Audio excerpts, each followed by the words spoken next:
రాష్ట్రంలో నిరుద్యోగులకు మంచి రోజులు రాబోతున్నాయని గుంటూరు పశ్చిమ నియోజకవర్గ కూటమి ఎమ్మెల్యే అభ్యర్థి గల్లా మాధవి తెలిపారు. కూటమి ప్రభుత్వం అధికారంలోకి రాగానే తొలి సంతకం డీఎస్సీ ఫైల్ పైన చేస్తారని చెప్పారు. రాష్ట్ర ముఖ్యమంత్రి వైఎస్ జగన్మోహన్ రెడ్డి నిరుద్యోగులను మోసం చేసిన వైనాన్ని వివరిస్తూ నిరుద్యోగ చైతన్య యాత్ర గుంటూరుకు వచ్చిన నేపథ్యంలో నిరుద్యోగులు గల్లా మాధవిని కలిసి తమ మద్దతును తెలిపారు. ఈ మేరకు గల్లా మాధవి మాట్లాడారు. రాష్ట్ర ముఖ్యమంత్రి వైఎస్ జగన్మోహన్ రెడ్డి నిరుద్యోగులకు ఇచ్చిన హామీలను తుంగలు తొక్కారని ఆరోపించారు.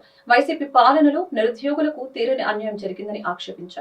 కూటమి ప్రభుత్వం అధికారంలోకి రాగానే నిరుద్యోగ భృతి 3,000 రూపాయలు ఇస్తామని ప్రకటించారు.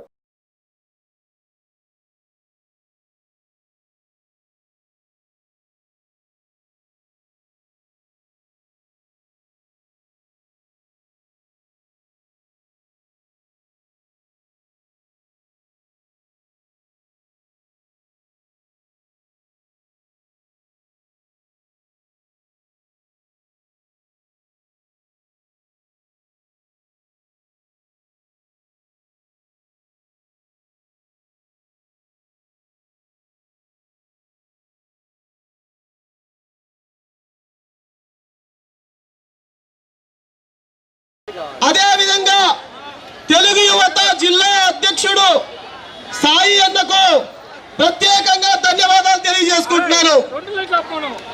గుంటూరులో ఈ నిరుద్యోగ చైతన్య యాత్రకు బ్రహ్మాండంగా మద్దతు తెలిపారు. ప్రజలారా ఒకటే ఆలోచించండి, జగన్మోహన్ రెడ్డి జాబ్ క్యాలెండర్ ఇస్తా 2,30,000 ప్రభుత్వ ఉద్యోగాలు ఖాళీలన్నింటినీ భర్తీ చేస్తా, మన బిడ్డలు వేలకు వేల కోచింగ్ సెంటర్లలో ఖర్చు పెట్టుకుంటున్నారు. నేను సీఎం అయితే పోస్టులన్నీ భర్తీ చేస్తా, ఏటా 6,500 ఎస్ఐ పోస్టులు ఇస్తాను, ప్రత్యేక హోదా తీసుకొని వస్తాను, ఉన్నది లేనిది ప్రతి ఒక్కటి చెప్పి జగన్మోహన్ రెడ్డి గారు సీఎం అయ్యారు. కానీ